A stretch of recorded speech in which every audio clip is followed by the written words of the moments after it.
to the PowerPoint slides. Okay, so yeah, what this workshop is going to be is a quick summary of all calculus you need, I believe, in most of your econ classes. I'll also try to show you some applications of that mathematical theory and yeah, concepts in general. So this workshop will primarily be focused around differentials and integrals. And yeah, again, I'll give you some background, certainly on coming to, do you guys see my little red pointer on the screen or not? Yeah, thumbs up, cool. So yeah, I'll give you some background on how derivatives are useful in an economic context when it comes to elasticity and to the marginal effect. Quickly introduce you guys to demand, supply, cost, revenues, and profits, which I think you're all partially introduced to already, so I'll be quick. Yeah, we'll move on to integrals towards the end and multivariate functions. Cool. Let's start with the very basic of derivatives. So the derivatives is a measure of the function's value sensitivity to a change with respect to another variable argument. So graphically, it represents the slope of a curve or of a straight line. I don't know if you guys are familiar to this definition of what exactly a derivative is, but this is the definition that you guys will see certainly when coming to Calc 1. All right, so we'll do a few exercises as well. So I'm trying to rearrange my screen so that it doesn't, your cameras don't come in the way of the PowerPoint.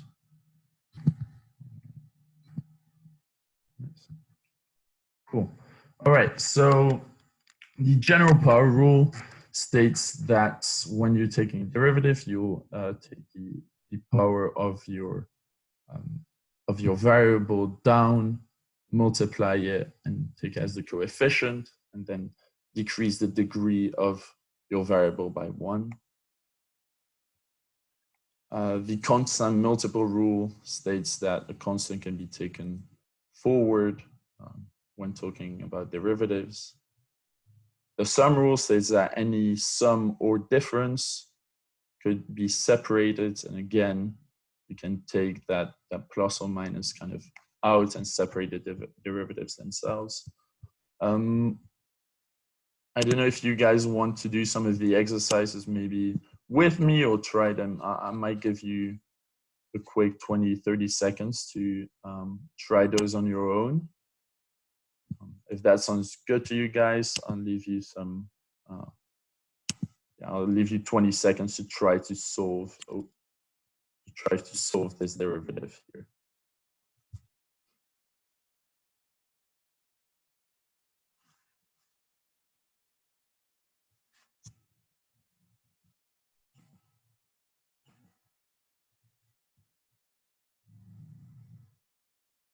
All right, cool. We have some answers coming in privately through the chat.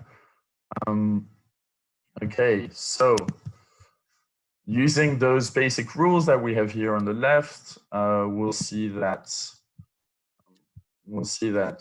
the power here comes down, multiplies with a 2, becomes a 6. We take 1 of the degree of this variable.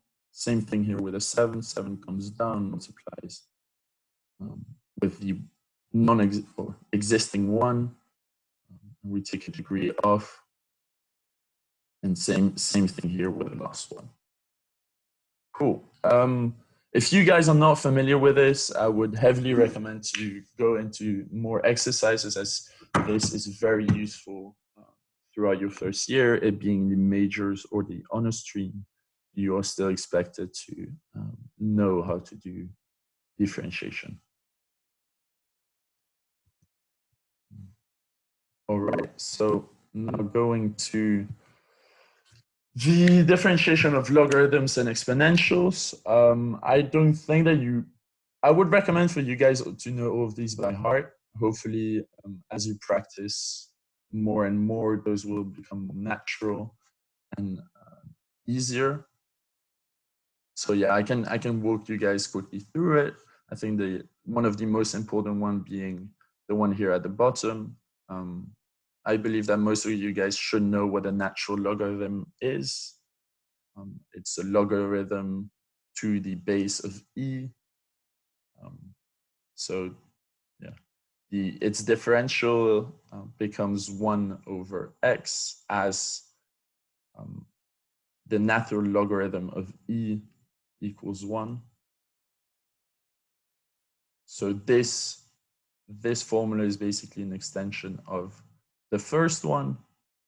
As an important rule going forward, definitely certainly within an economic context, this is the way you guys will often have to differentiate logarithms, or natural logarithms, sorry, which are very common in those 2 first-year courses. All right, same thing here for exponentials. The more general formula is this one, which I would try to remember. Again, the power comes down, but doesn't decrease by 1. It remains constant.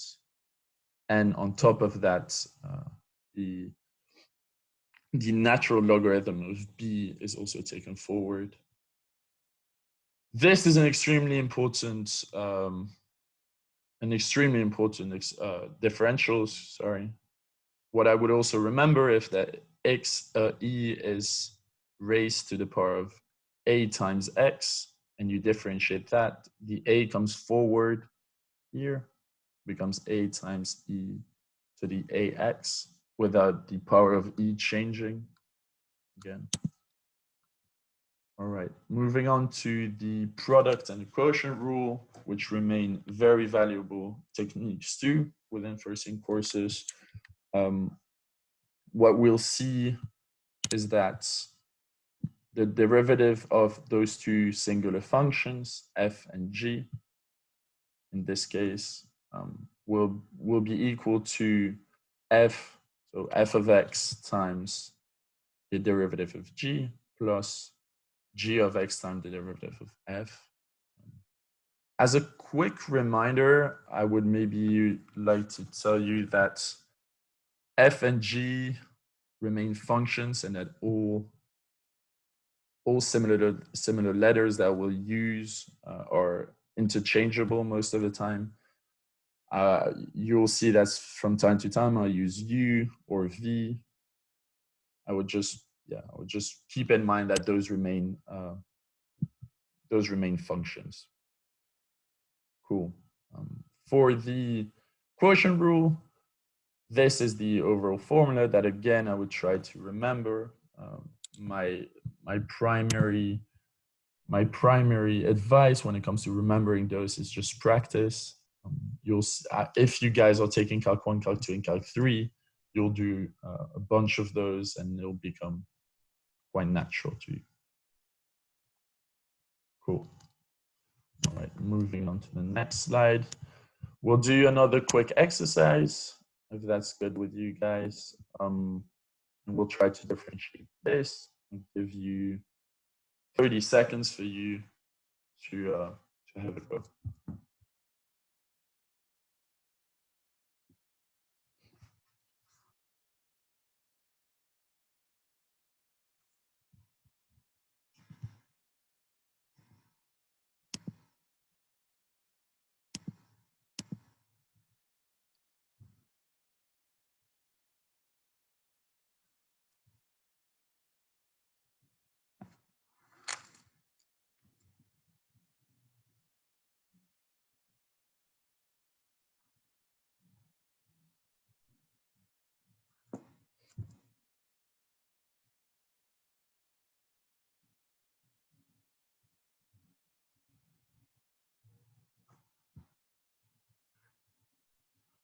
I'll say it quickly again. If you guys want to turn your cameras on, it really helps me read the room and see when people are ready. So thank you to the people that have their camera on.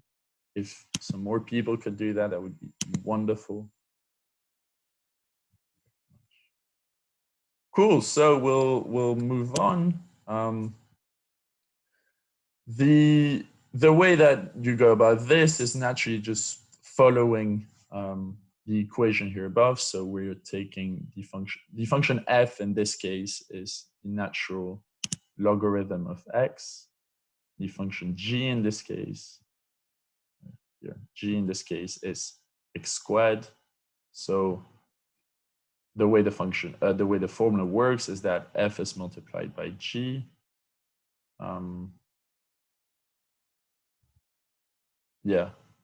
Sorry, f is multiplied by the differential of g, so g dash, sorry, is 2x, f is the natural logarithm of x. Same thing applies in the second part. G is x squared, and the differential of f is 1 over x, and as we've seen in the previous slide. Simplifying this a little further more, we get to this equation. All right. Now, talking about the chain rule, again, a very important concept when it comes to a lot of economic functions. The way this is going to be set up, or the way that you guys will have to recognize that you should use the chain rule, is when you have a nested function. So a g of x, a certain function g of x, which can be anything. It can be polynomial, it can be, again, an exponential, logarithm, it could even be a trig function nested inside of another function f. We'll quickly see an example in the next slide in order to make this a bit more, in order to explain this a little further. But the way we're going to differentiate this is by differentiating the function of f while keeping g of x inside that same f constant, while multiplying it by the differential of g. If you guys, again, have any questions or any recommendations, don't hesitate to type this into the chat. Cool. So moving on to the exercise. I did 2 different exercises here simply because I wanted you to maybe try to use both equations. I'll leave you guys a good minute to work on both of these answers.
All right. So,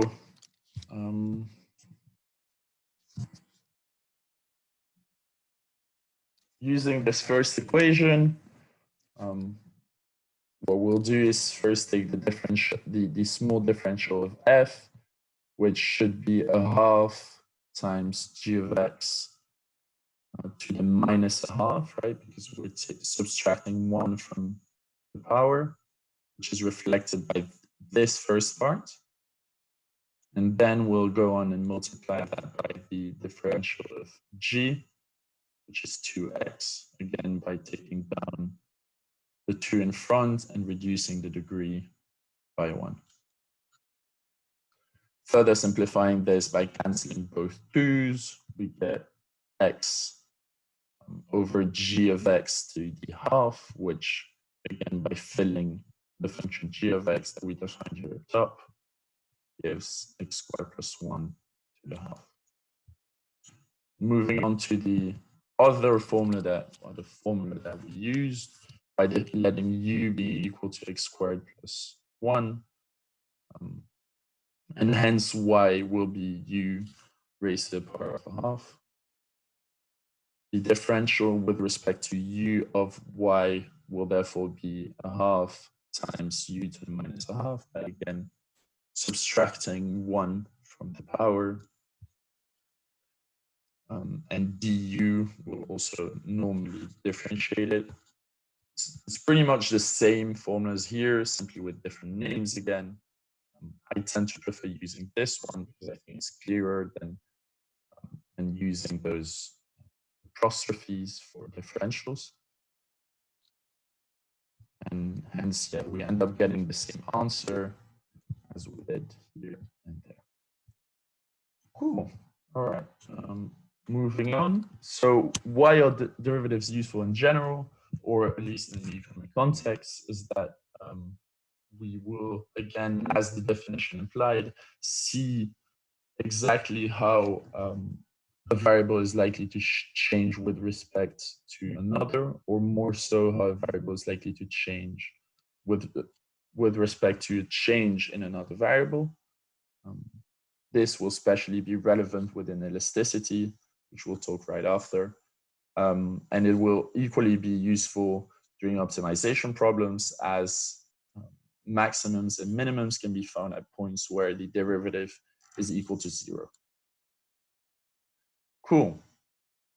Just some quick background. A local maximum or minimum means each point at which the derivative is 0. So every point A, B, C, D, actually not A, I'm sorry, but B, C, and D are all points where the derivative is 0 on this graph. But what we'll mostly be interested in within economic context is to find the absolute maximum or minimum, which we'll find by comparing all those local maximum or minimum. All right, so now a quick background and a quick introduction to some economic context of derivatives. So demand and supply are the most basic concepts within econ, whereby demand is often showing a certain consumer's willingness to pay for the goods, and supply in a similar way shows the willingness of a producer to supply a certain good or to produce a certain good. Cool. So those two concepts can very easily be approximated as functions. So mostly they will be given as functions of price, but we'll see later on that certain other factors will come into play, those being income or tax levels or others. And this will help us model markets as a whole and help us find not only the price equilibrium, but other interesting factors. And yeah, just as a reminder, demand remains a quantitative, it remains a quantity, so it remains a quantitative aspect when talked about in the demand function context. Keep that in mind, that dP represents a quantity. Cool, so just a quick introduction about the equilibrium price. That's something a lot of you guys are going to do quite a bit if you're still in first year, is finding the equilibrium price of the equilibrium quantity within a certain market, given the number of players, there are different demand functions, there are different supply functions, etc., etc. Cool. So now going on towards elasticity. Elasticity measures a variable's sensitivity to a change in another variable.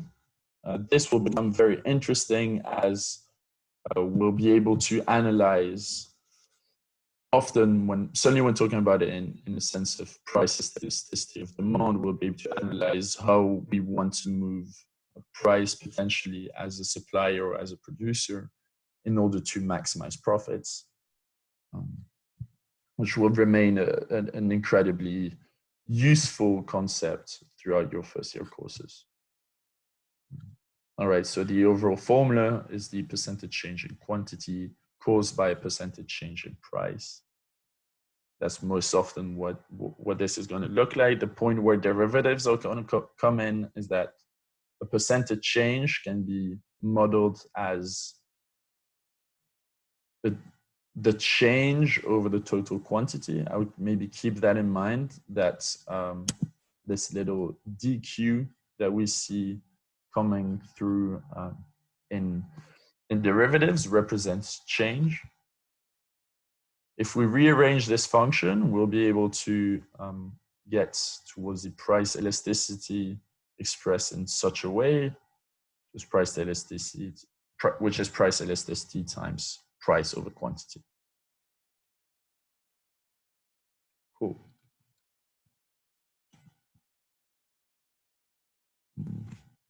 Moving on to revenues, costs, profits, and the marginal effects. So revenues, costs, and profits will become extremely important probably towards the second part of your first year semester, as you guys will look at markets and producer increasingly. So revenues is the income generated by a business due to its operations. Cost is the expense incurred due to those operations. And profit is the revenues minus those exact costs. So all those quantities again can be expressed as functions either of price or quantity.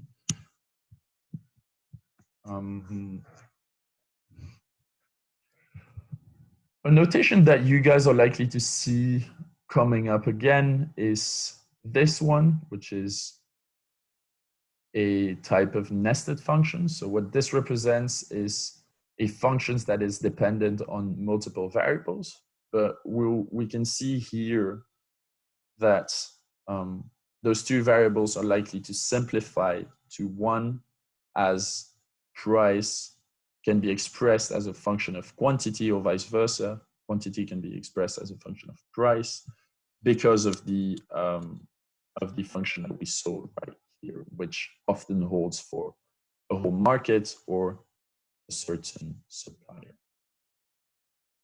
Does that make sense to all of you guys? This is going to be quite important.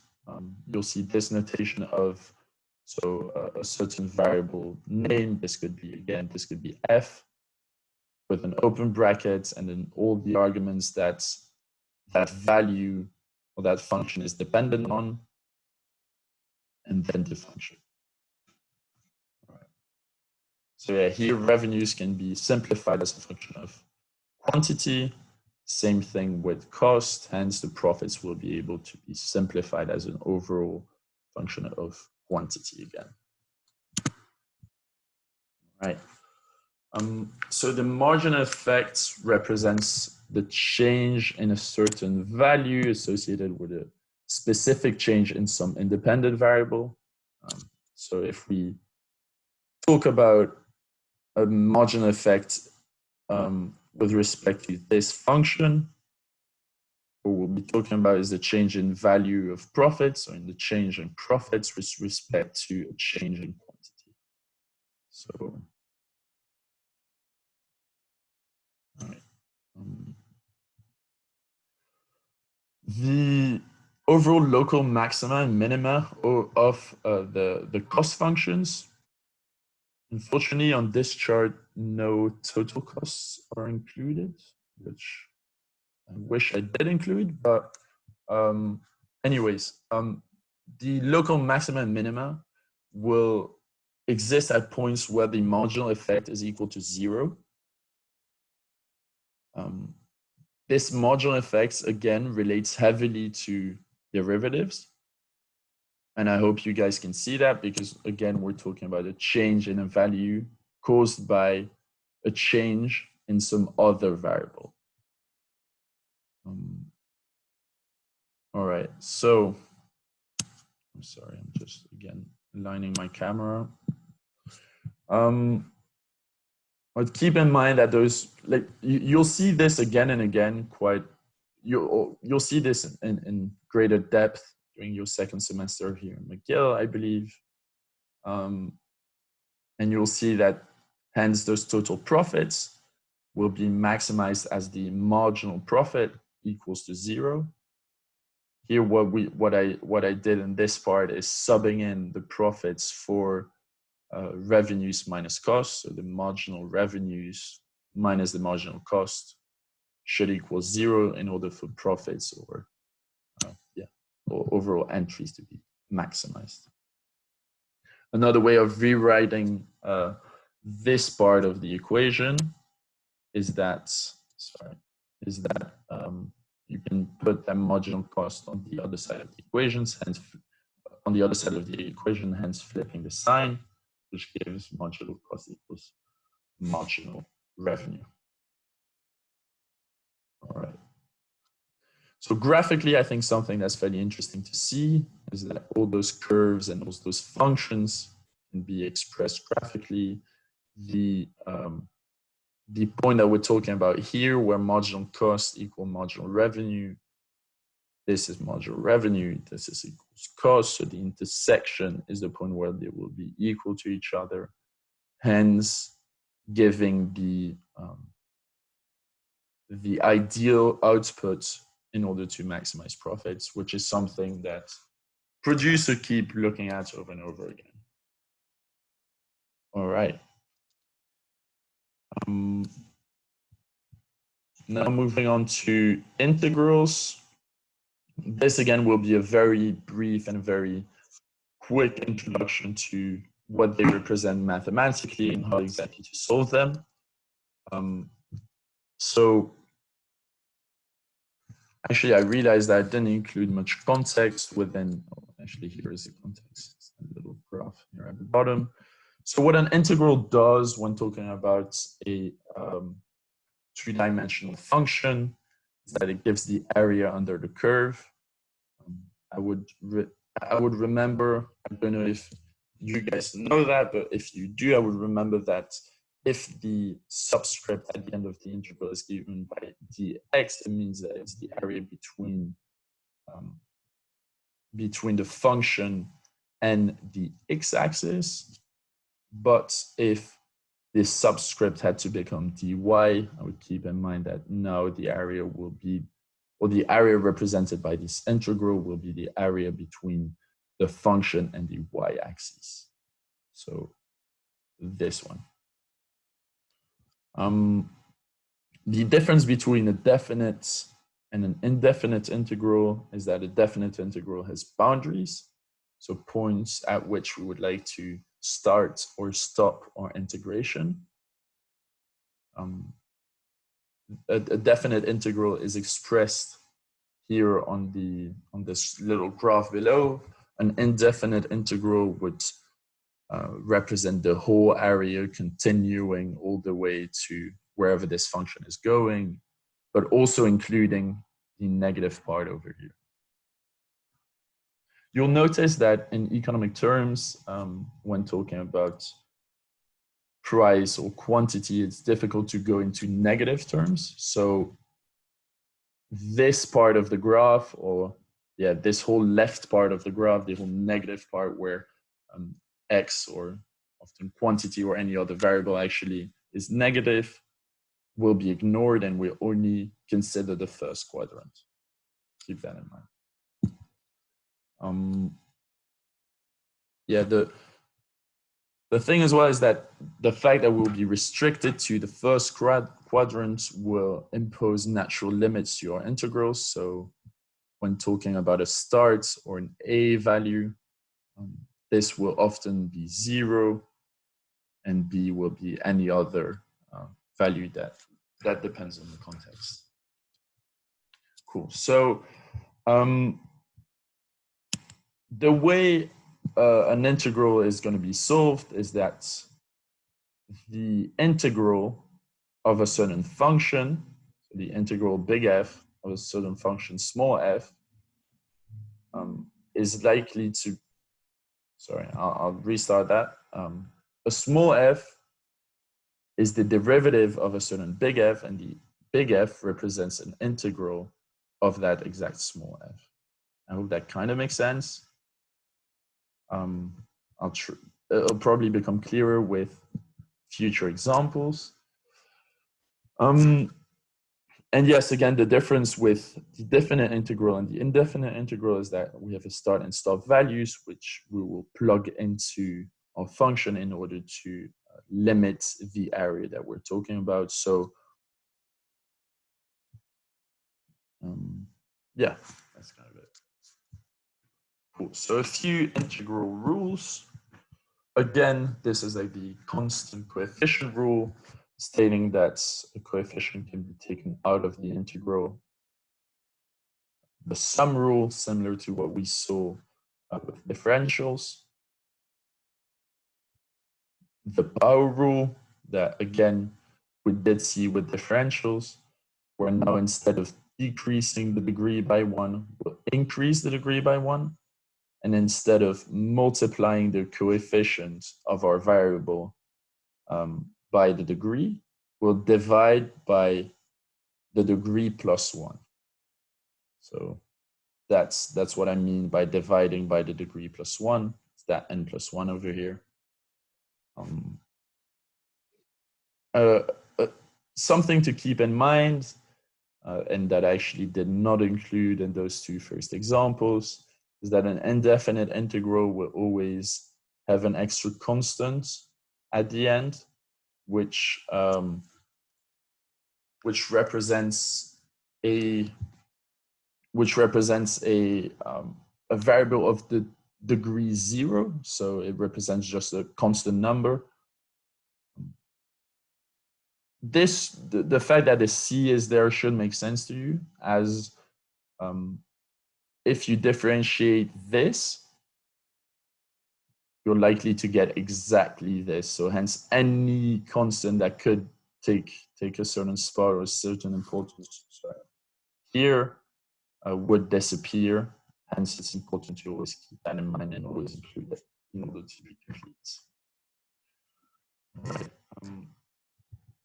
Here we can see the integral of 1 over x, which remains very important, it being the logarithm of x. I won't go into detail as to why exactly this is, but if you guys are interested, you can look it up. All right. Then moving on to those ones, again, is pretty much the same thing. What the way I always recognize that I did my integral right is by differentiating the part my results. Hence, if I try to differentiate this bx, I would get ln b b of x, as we saw earlier in the slides, which should simplify to b of x overall. Cool. And again, yeah, my pointer is somewhat bugging out. All right. So yeah, again, the integral of e to the x remains e to the x. If there were an a here, again, ea to the x would integrate to 1 over a ea to the x. Or e to the ax, sorry. All right. We'll quickly try to integrate this function, this type of linear function could be quite relevant in econ, as it will often either be a representation of demand or price, or actually more so demand in this case. But yeah, I'll leave you guys, again, good 20 seconds to do that.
If there are some people ready that don't have the camera on, you can send me a message to let me know. Maybe give me a thumbs up.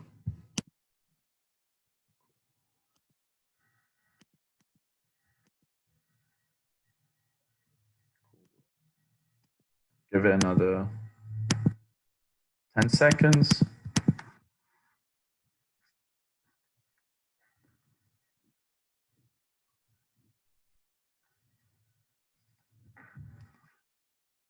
All right.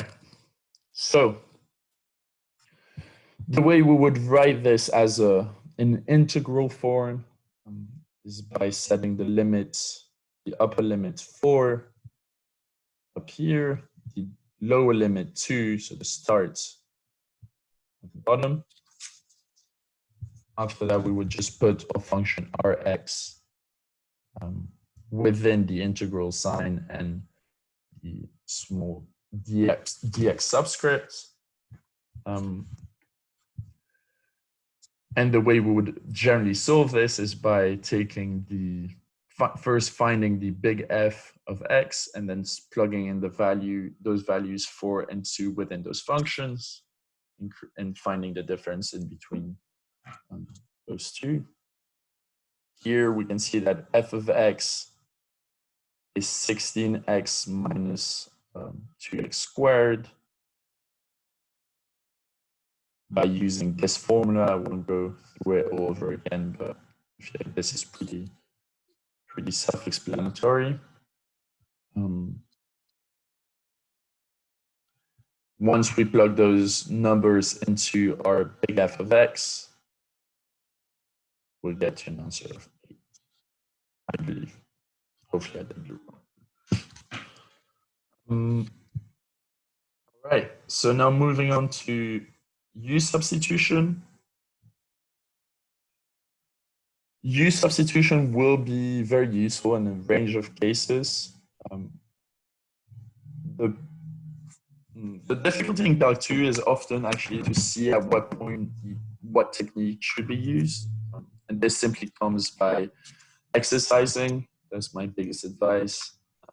Just do as many exercises as you can, and you'll start seeing or recognizing a few functions that you can always integrate using those techniques.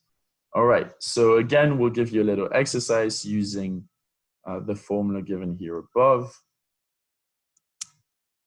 in order to integrate this. I'll give you a good minute and a half, and we'll discuss it afterwards.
Again, if anyone is ready, please raise your thumb for that. Gives me an idea of how quickly or slowly everything is.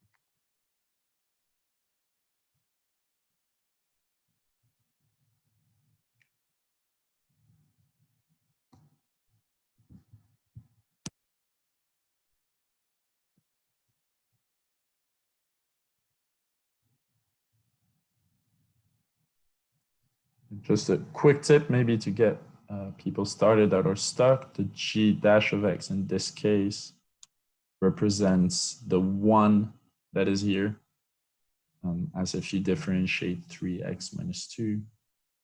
That gives you 3, but you can create a 3 by dividing by a third.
All right, we'll get into it. Maybe, hopefully, it'll become clearer for everyone. Cool. So the way to start is by defining our little u here as 3x minus 2. Then when taking the derivative, du over dx, that's 3, and we can reorganize that by multiplying by dx and dividing by multiplying this equation by dx and by 3 and then multiplying by dx. This will fit into our primary equation by replacing the dx by du over 3. That's exactly what we're going to end up doing.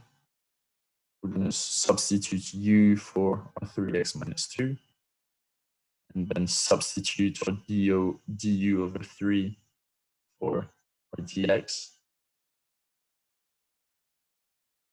This should become way easier to integrate, as we know that u to the square root of u is equivalent to u to the half. And u to the half can be integrated using the polynomial integral function or formula that we've seen earlier in the workshop, hence raising the power by 1 and then dividing by 1 over the new degree. 1 over the new degree is 1 over 3 over 2.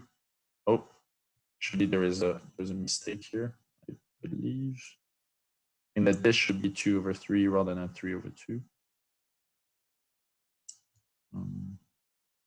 Yeah.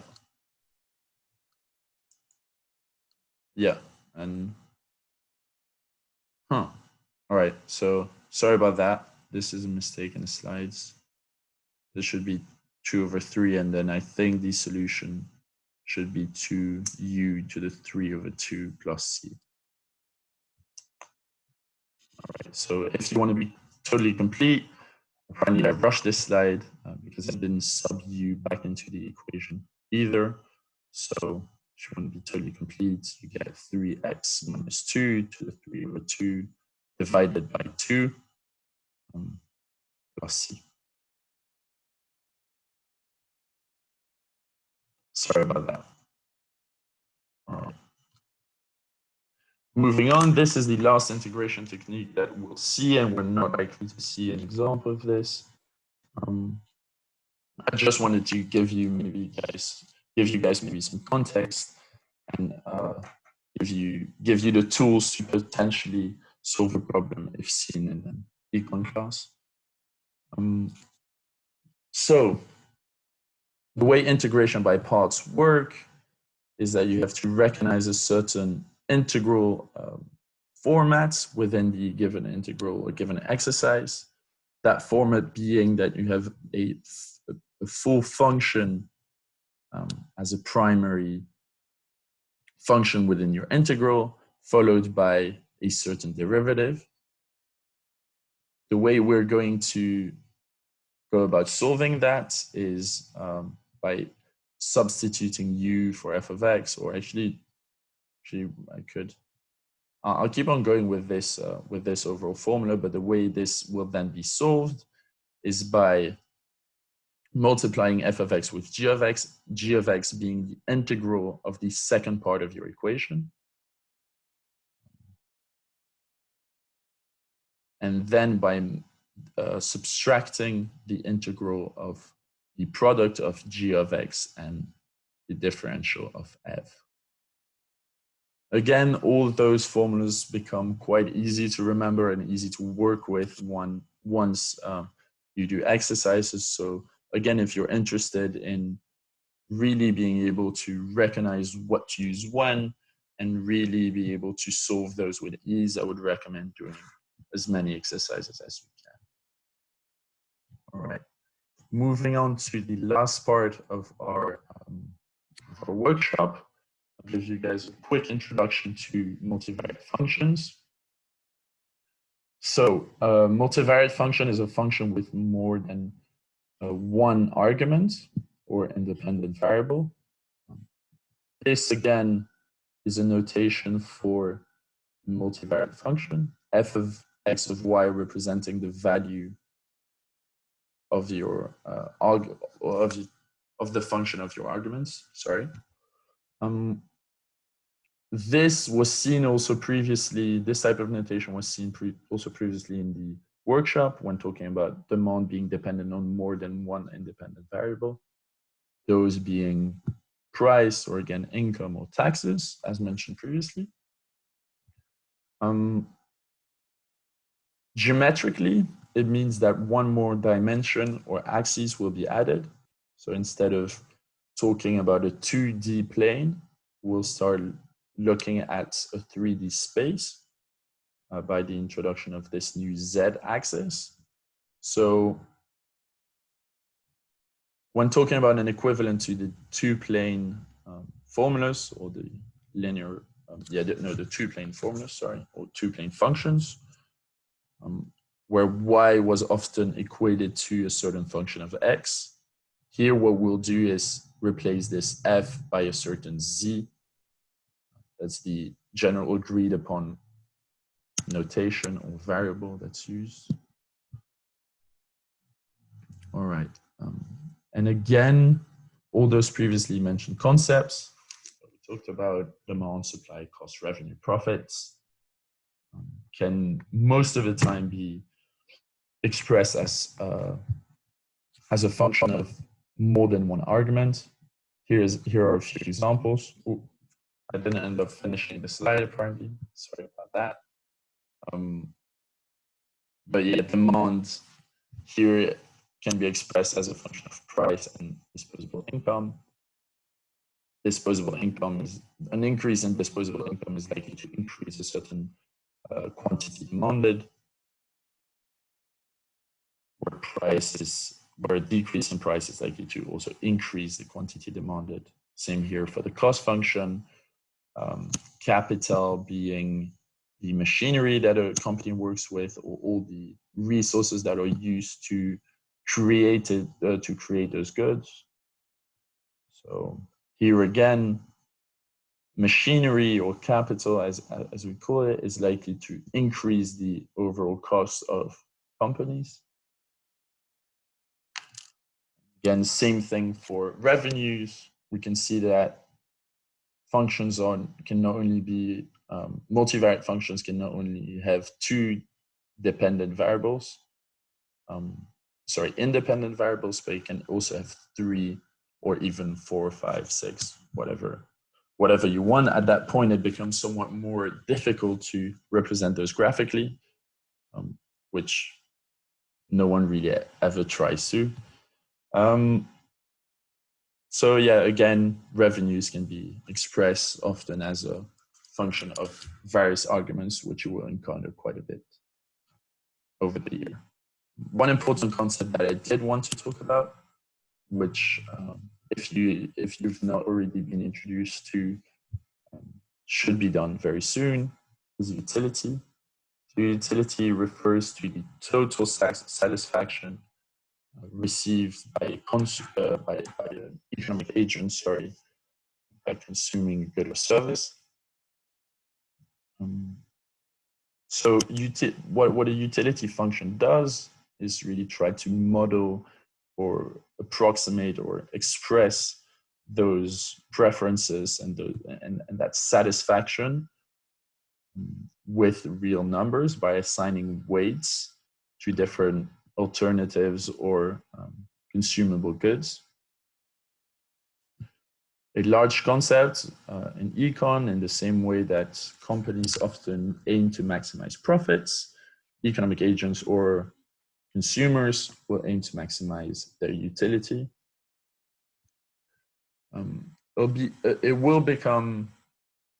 will definitely also come forward. I know this concept is seen within the honors stream, and I believe that it also is seen within the major stream. But the way demand supply will be modeled in general is by looking at the labor leisure problem. So the labor leisure problem states that satisfaction by a consumer is gained through consumption and leisure, but consumption is only acquired through work. So by working, you can get money, and with money, you can buy goods that increase your utility. Hence, you'll often come across some type of function like this, which I also quickly introduce, and which we'll talk about more in the next workshop, which is the Cobb-Douglas function. I'll properly introduce it in the next workshop, so if you guys are interested, you should definitely tune in. And yeah, a problem that we'll often see and that we'll work on during the next workshop is a typical multivariate maximization problem subject to a certain constraint that our consumer is likely to try to optimize over time. All right, I believe that is it. Thank you everyone for attending. If you have any questions, please don't hesitate. You can turn your mic on or type it in the chat. I think I'll try to make those slides available without the errors on our website. That should be coming up soon. So yeah, stay tuned for that if you'd like the material or the contents of the workshop. Yeah, before you leave, does anyone have any questions or anything to say?